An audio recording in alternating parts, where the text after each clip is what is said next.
When we hear the word hope, we often imagine something big. The miracle, the cure, the perfect ending. At least that's what I used to think. But in my own life, hope has rarely shown up like that. More often, it begins small. A flicker, a whisper, something easy to miss if we're moving too fast. And that's what I want to share with you today. Why small hope is still real hope, and why it might be enough. Most of the time, hope doesn't arrive as a dramatic turning point. It slips quietly into the ordinary. For me, it's been a walk on a day I didn't want to leave the house and noticing birds sung in the trees. A text from a friend that landed at the exact right moment.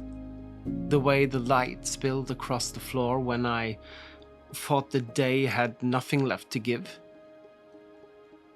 Hope often hides inside these small things.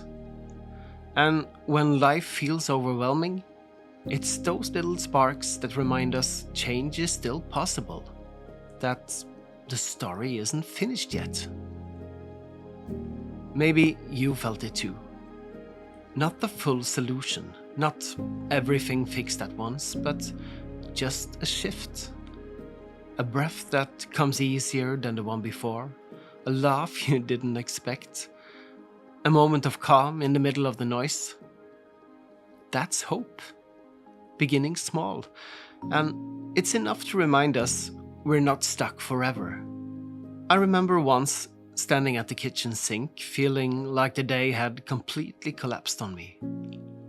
Then the smell of coffee filled the room, and it sounds so simple, but that small comfort gave me the strength to take one more step. That's what I mean by hope beginning small.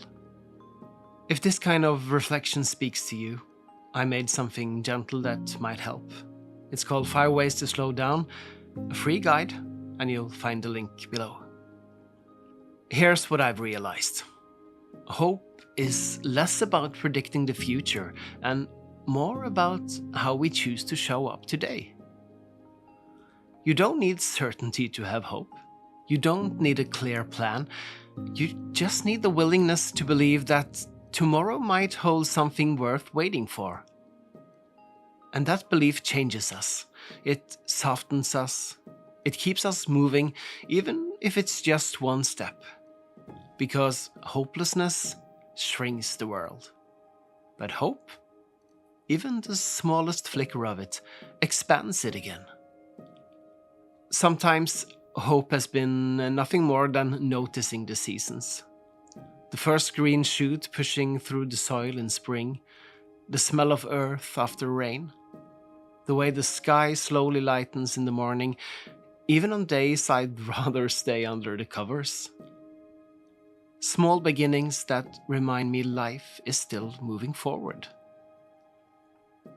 I think one of the mistakes we make is waiting for hope to roar, waiting for everything to change at once. But in doing that, we often miss the smaller ways it's already here. We miss the smile from a stranger, the warmth of a blanket, the sound of rain tapping on the window. These aren't solutions, but they are signs, small signs that life still has goodness woven into it. Hope doesn't need to arrive with trumpets, it just needs to arrive. And when it does, even quietly, it has the power to carry us forward. Maybe you can look back at your own life and notice this. A moment where you thought you couldn't keep going, but something small gave you the strength to take another step. That was hope, beginning small, and it was enough. What I've learned is that hope is less about outcome and more about posture.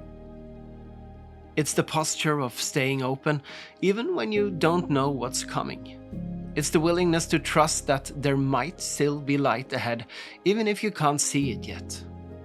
Hope is a way of showing up, not with answers, but with openness. And that's why it begins small. A small breath, a small choice, a small kindness.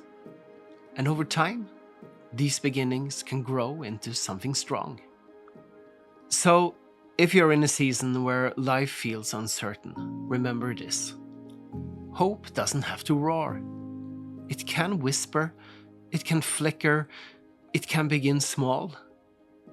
In the sound of rain, in the kindness of a stranger, in the fact that you've made it this far. Sometimes the bravest thing we can do is let that small beginning be enough.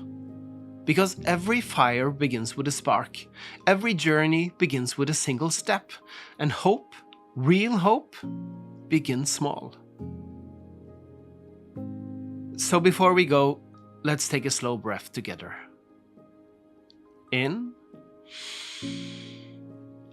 and out. That breath is proof that you're still here, still moving, still open to what comes next. If this gave you something to think about, you're always welcome to subscribe. And if you do, more of this kind of calm will find its way to you. Take care and stay close to what calms you.